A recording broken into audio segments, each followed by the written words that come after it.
नमस्कार मंडळी, तुमचं पुन्हा एकदा स्वागत आहे माझ्या यूट्यूब चॅनलमध्ये. तर आज आहे संडे आणि आम्ही चाललोय ठाण्याला प्रतीकच्या भावाकडे, म्हणजेच अमेय दादा आणि नीलम वहिनींकडे. गेल्या 2-3 महिन्यांपासून आमचा प्लॅन सुरू होता, पण वर्कआउट काही होत नव्हता. पण आज फायनली वेळ काढून आम्ही सगळेच जण जमलोय. तर आज आम्ही काय काय मजा करतो हे पाहण्यासाठी हा व्लॉग शेवटपर्यंत नक्की बघा. नाही तू खाणार पण मी ते चॉकलेटचा बॉक्स घेऊन जाणार. गेल्या गेल्याच वहिनींनी आम्हाला थंडगार मँगो मस्तानी दिली, जी खरंच खूप जास्त टेस्टी होती. आणि आज दादाचा बर्थडे सुद्धा आहे, त्यामुळे आम्ही सगळ्यांनी दादाचं औक्षण केलं आणि आता केक कट करून आपण बाहेर जेवायला जाणार आहोत. मध्ये मध्ये मध्ये असं ये असं. ओके ओके आपण नका फक्त थांब जरा. ते असं टच असं हास हास करून ठेव. हास ना हास आहे ना हास स्माइल कर. तो देतोय तो दात दाखव तू स्पार्कल नका लावू. ते उडतं ते. हे असं ना, ते ना. काय असतं ते? हे काय? एवढं काय नसतं. ठीक आहे. हे काय असतं? तू पोल्युशन फ्री बघा दादा तुम्हाला कट करायचं लगेच. अरे तुम्ही थांबा ना प्रतीक तू हे लाव. थांबा थांबा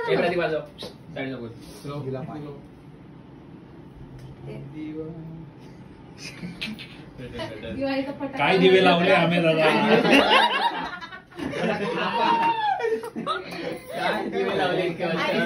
लायटर लायटर दे आयडिया नाही लगून ठेवले तरी लाईट. अरे happy birthday to you. Happy birthday to you. Happy birthday dear happy birthday to you.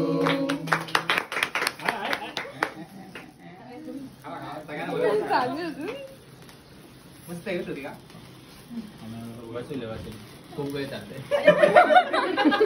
Cake म्हणतोय हे ना ऍक्च्युली खूप वेळ चाललं होतं, लगेच संपतं ते. आपण ह्यांच्याकडूनच कॅन्डल घेऊया सगळे.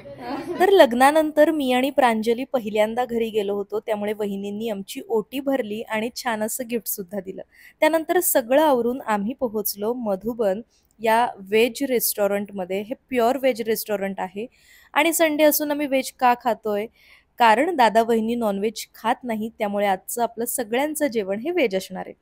तर अर्धा तासाच्या वेटिंग नंतर फायनली आपल्याला आतमध्ये टेबल मिळालाय, कारण संडे असल्यामुळे इथे प्रचंड गर्दी होती. आणि इथला ॲम्बियन्स तुम्ही बघू शकताय, किती जास्त सुंदर आणि प्रसन्न वाटतंय. आणि इकडच्या सगळ्या वॉलवर आपल्याला राधाकृष्णच्या फ्रेम आणि मूर्ती पाहायला मिळतात. आणि ही माझी सगळ्यात फेवरेट फ्रेम होती त्या हॉटेलमधली. आणि महत्त्वाचं म्हणजे रोज देवाला 56 भोग चढवले जातात आणि तेच मेन्यू आपल्याला जेवणात सुद्धा असतात. तर आता पटापट आपण जेवणाला सुरुवात करूयात.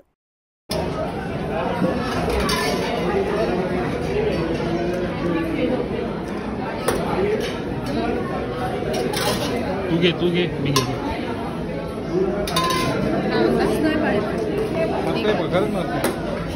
काजू संपला नाही तर करू शकतो. आताच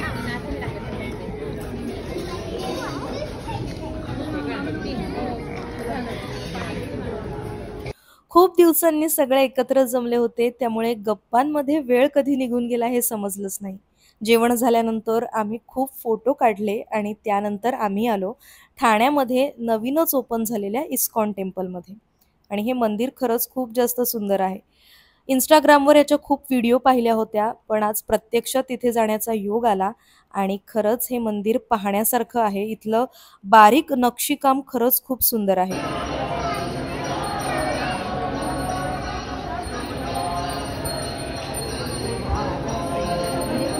या मंदिराच्या सगळ्या भिंतींवर आपल्याला रामायण आणि महाभारतातील गोष्टीमधील प्रसंग पाहायला मिळतात.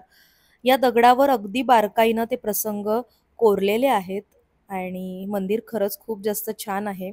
आणि अशा पद्धतीनं आपला हा व्लॉग इथेच एंड होतोय. तुम्हाला हा व्हिडिओ जर आवडला असेल तर व्हिडिओला लाईक करा, शेअर करा आणि कॉमेंट करायला विसरू नका. तसंच जर माझ्या चॅनलवर नवीन असाल तर चॅनलला सबस्क्राईब जरूर करा. आता भेटूयात नेक्स्ट व्हिडिओमध्ये. तोपर्यंत बाय.